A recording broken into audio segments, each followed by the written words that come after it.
कि वो मूल रूप से निबंधकार निबंध लिखने के लिए निबंध नहीं लिख रहे हैं प्रताप नारायण मिश्र। और विषय भी उनके ऐसे ऐसे शरीर के अंग भौं पर, दांत पर, पेट पर, वर्ण आंख पर, वर्णमाला के ट पर, द पर वो निबंध लिखते हैं। और मुझे लगता है कि इतने सारे लगभग 562 पृष्ठों में उनके सारे निबंध फैले हुए हैं ग्रंथावली में।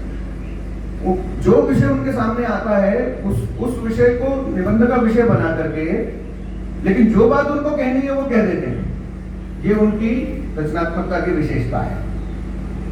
तो मैं कुछ उदाहरणों के माध्यम से सीधे आता हूँ। हम सब परिचित ये सब ध्यान में है हमको कि शुक्ल जी ने बालकृष्ण भट्ट और प्रताप नारायण मिश्र की तुलना एडिसन ऑफ स्टील से की है। और कुछ लोग तो जैसे पाश्चात्य निबंध का प्रारंभ मोंटेन से है, तो कुछ लोग तो हिंदी का मोंटेन भी प्रताप नारायण मिश्र को कहते हैं। लेकिन मैं बहुत अधिक न करते हुए सीधे सीधे उनके निबंधों से उदाहरण लेते हुए और उनके समाज बोध की चर्चा करूंगा। और अभी जब वो वहां थे तो वहां भी ये माल्यार्पण के समय भी ये चर्चा आई कि आज के समय में कितने प्रासंगिक है प्रताप नारायण जी के निबंध और उनका जो साहित्य है। तो उनका एक निबंध है होली है, और किस प्रकार से व्यंग्य के माध्यम से वो कहते हैं कि अरे भाई कुछ बाकी भी है कि सभी कुछ उड़ा बैठे। सच तो कहते हो विद्या गई ऋषियों के साथ, वीरता सूर्यवंशी चंद्रवंशियों के साथ, वही से लक्ष्मी थी सो भी अपने पिता यानी समुद्र के घर भागी जाती है। फिर सब तो उन्हीं तीनों के अधीन ठहरे, आज नहीं तो कुछ दिन पीछे ही सही तो होली है। होली पर निबंध लिख रहे हैं हम, लेकिन कितनी प्रामाणिकता के साथ में और कितने व्यंग्य के साथ में। और केवल कुछ रिचुअल्स को बदल देने से, कुछ नाम बदल देने से। हम कहते हैं कि कबीर जी की मुंह फट थे और ब्लंट थे, लेकिन प्रताप नारायण मिश्र भी निर्भीक भी थे और जो मन में आता था उसको कहते थे। कुछ उदाहरण में सामने रखता हूँ।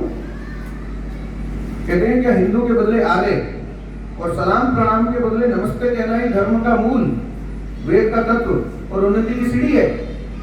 और फिर आगे स्वयं कहते हैं कि सच्ची बातें चूना सी लगती हैं, स्पष्ट ये बोल भी देते हैं। और फिर इसी निबंध में अंत में वो कितना खरा व्यंग्य करते हैं और कितना सटीक, जैसे कबीर कहते हैं कि कांकर पाथर जोड़ के मस्जिद लई बनाए, तो इतनी स्पष्टता के साथ वो कहते हैं कि जहां राजकन्यन के डोला तुरकर के घर जाए, तहां दूसरी कौन बात है जेमा लोग लजाए, भला इन हिजरन के कुछ होना है। इतनी स्पष्टता की दीर्घता के साथ प्रताप नारायण मिश्र अपने निबंध लिखते हैं। और कहते हैं कहे गऊ को माता जिनकी दुर्गति देखे रोज। अभी हम पास में तो गोरक्षा की बात आ रही थी। तो कहे गऊ को माता जिनकी दुर्गति देखे रोज, लाज शर्म और धर्म कर्म का इसमें नहीं खोज, भला इस हिंदूपन पर लानत है। एकदम स्पष्ट ऐसा बोलते हैं। बहुत अगली भौमिक समस्या है, प्रताप नारायण मिश्र जी के समय की थी। और वो कोई भी, जब मैं पढ़ता हूँ उनके निबंधों को, तो जैसे भारतेंदु थे, समकालीन ही है, भारतेंदु मंडल के ही साहित्यकार हैं, तो कोई ऐसी तत्कालीन समस्या लगती नहीं कि जिस पर उनका ध्यान न गया हो।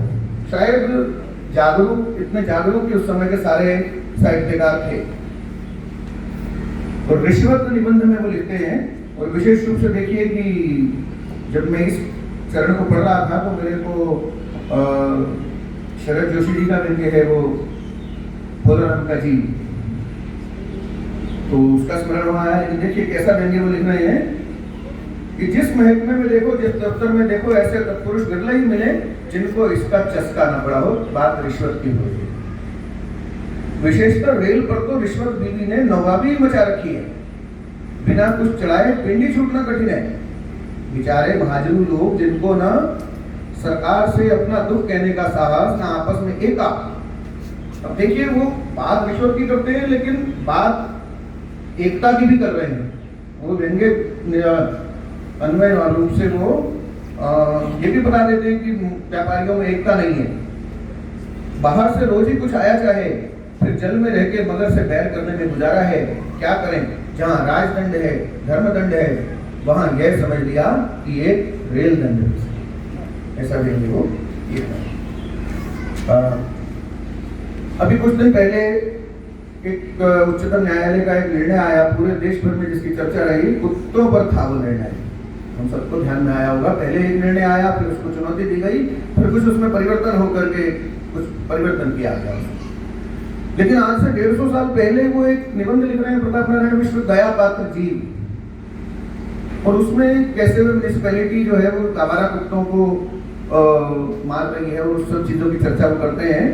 लेकिन वो कैसा लिखते हैं कि आज हमें उस अतीत श्रेष्ठ जीव का वर्णन करना है, उत्तम गुणों को सब देश के, सब वय के, सब मत के सभी मनुष्य भली भांति जानते हैं। यह पशु है जो अपने ज्ञान, स्वामी भक्ति, धैर्य, साहस, सहनशीलता, वीरता आदि अनेक सद्गुणों में अद्वितीय है। इस जंतु का नाम मातृभाषा में कुत्ता है। शैली भी इतनी रोचक है। और श्री भैरव जी इसे अष्टप्रहर अपने साथ रखते हैं और बाद में वो यजुर्वेद का उदाहरण देते हुए कहते हैं कि उसमें भी कहा गया है यजमानों के पशुओं की रक्षा कर। तो आज हम जिस बात की चर्चा करते हैं, ऐसे कचहरी में शालिग्राम जी में सबका उल्लेख नहीं कर रहा हूँ, सबके उदाहरणों को नहीं पढ़ रहा हूँ, लेकिन एक निबंध है, अब तो जरा आंखें खोलिए। उसमें सीधे सीधे पाठकों को, शैली भी जो उनकी ऐसी है कि जैसे बातचीत कर रहे हैं, एक तो निबंध ही उनका बात। तो प्यारे पाठक, क्या इसमें कुछ संदेह है कि रुपये बिना संसार का काम नहीं चलता? तो तभी तो इसके लिए सब कष्ट उठाते हैं, ठोर कुठोर दीनता दिखाते हैं, छल कपट करते हैं। और शासन में भी भारतीय लोगों की, उस समय में शासन में भी भारतीय लोगों की भूमिका कुछ होनी चाहिए और उनका योगदान रहना चाहिए। तो वो स्पष्ट कहते हैं कि जैसे नाम लेकर के लिखते हैं वो कि बाबू शिव प्रसाद जी ने, हाँ, हमें भी सरकार से निवेदन पर निवेदन इस बात के लिए करना चाहिए कि हम मुकदमे अंग्रेज हाकिम बिना स्वदेशियों की पंचायत के न कर सके। एक बार नहीं 100 बार, एक प्रकार नहीं 10 प्रकार सरकार को समझावे कि हमारा भी कुछ हक है, निश्चय ही सरकार अवश्य सुनेगी। यानी उसके लिए हमें प्रयास करते रहना चाहिए। बहुत संक्षेप में एक निबंध है विस्फोटक। तो उस विस्फोटक नाम बोलेगा ऐसा कि जैसे क्रांतिकारियों के लिए वो विस्फोटक बना रहे हो, ऐसा नहीं है। वो बाद में बताते हैं कि आयुर्वेद में वो जिसको हम माता या चेचक बोलते हैं, आयुर्वेद में उसका नाम विस्फोटक है। और उसके बारे में बताते हुए वो पूरा उसके लक्षण बताते हैं, लेकिन मूल बात जो है उपदेश, वो समाज को जागरूक कर रहे हैं कि भाई टीका लगवाओ अपने बच्चों को। और इतना ही नहीं, उसमें वो मैं सारा उदाहरण पढ़ नहीं रहा हूँ। सही टीका एक बार में न लगे तो 2 बार लगवाओ, 3 बार लगवाओ। और सही टीका लगने के लक्षण क्या है कि कैसे निशान बनता है, 7 दिन तक वो रहता है, 7 दिन में फफोला होता है, उस सब का वर्णन वो उस निबंध में करते हैं और समाज को जागरूक करने की कोशिश करते हैं कि बच्चे उस चेचक का टीका लगवाएं। और अन्य बातों के लिए भी कहते हैं, जो रिचुअल्स हैं कि भाई माता है और जो पूजना है वो सब भी आप करते रहिए। ये कहते हैं उसमें उससे कोई वो नहीं है, वो भी करते रहिए, लेकिन टीका जरूर लगवाएं। ऐसे ही भारत का सर्वोत्तम गुण निबंध में वो भारत का सर्वोत्तम गुण प्रेम को मानते हैं कि आपस में प्रेम, भाईचारा, ये है सर्वोत्तम गुण। कोट करता हूं, जब हम अपने हृदय से पूछते हैं कि हमारा परम धर्म क्या है, तब चाहे करोड़ों शंका क्यों न रोके, पर सबको लात मार के हृदय अवस्था देवता यही कहेगा, प्रेम प्रेम प्रेम। कोई ठोर नहीं, कानपुर के तो वासी ही थे वो। तो आल्हा की भी चर्चा करते हैं कि गंगा क्रिया राम दुहाई, हम ना धरो बधाई माओ।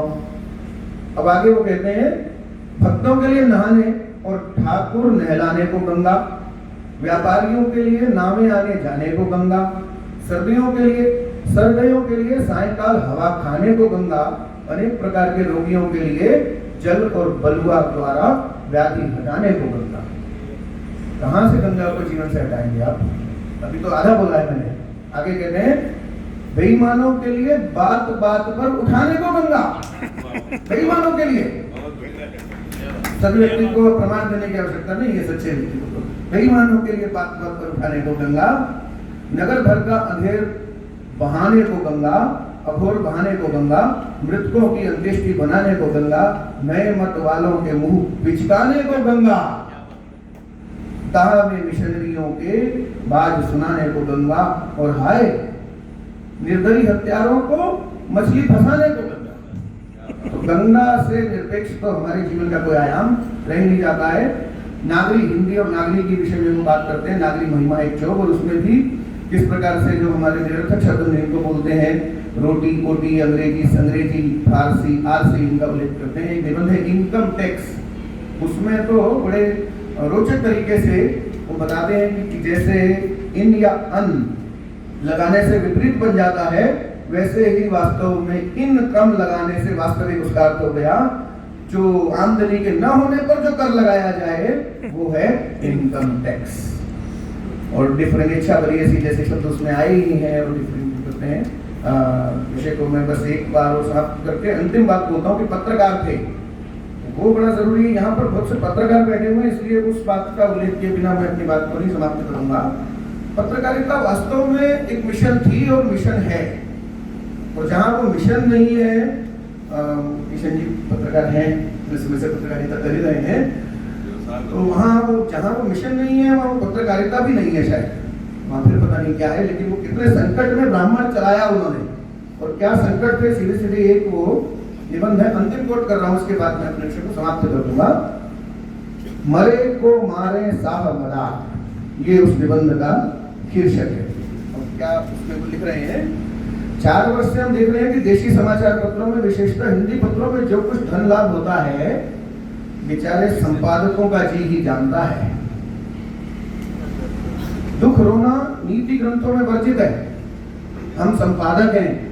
जब दूसरों के सुख दुख गुण अवगुण छाप डालते हैं तो अपने क्यों न करें। और इसमें वो पत्रकारिता की बात को करते हुए सीधे सीधे लिखते हैं, रसिक पंच भारतेंदु उचित वक्ता इत्यादि उत्तम पत्र इसी घाटे की छूट के हमारे थोड़े ही दिन चल के बंद हो गए। हमारे ब्राह्मण का यह हाल है कि हृदय का रक्त सुखा सुखा के अब तक चलाए जाते हैं। वर्ष भर में 150 रुपया छपवाई उस समय की, और डाक महसूल को चाहिए, और आमदनी इस वर्ष 8 मास में केवल ₹20। 4 वर्ष में 200 की कर्जा हुआ है, उसे कुछ भुगता चुके हैं, 150 भुगताना बाकी है। महीनों से तगादा करते हैं, ग्राहक सुनते ही नहीं। लेकिन इस सब विपरीत परिस्थितियों के बाद भी, उसके बाद वो ब्राह्मण उससे अपना जो बालकृष्ण भट्ट जो चला रहे थे हिंदी प्रदीप से भी तुलना करते हुए बताते हैं कि वो हिंदी प्रदीप तो हमसे भी पूर्ण समय से चल रहा है और आकार में भी बहुत है। जब हमारी ऐसी गति है तो हिंदी प्रदीप की क्या गति होगी, ऐसी तुलना वो करते हुए। तो कुल मिलाकर के एक फक्कड़पन के साथ, अल्लड़ता के साथ जो विषय सामने आ जाए उनके, उसको लेकर के, लेकिन जो बात उनको कहनी है तो बड़ा सरल है ये बात। तो आप बच्चे भी इस शैली को अपना सकते हैं। कितनी चीजें संसार में आप लोग देखते हैं, उसमें से देखिए, लेकिन जो बात उनको कहनी है और जो उनका चिंतन है वो पूरा का पूरा उनके निबंधों में और समाज बोध हमारे समाज में उजागर होता है। इतनी बात कह करके मैं आप सबका धन्यवाद करता हूँ।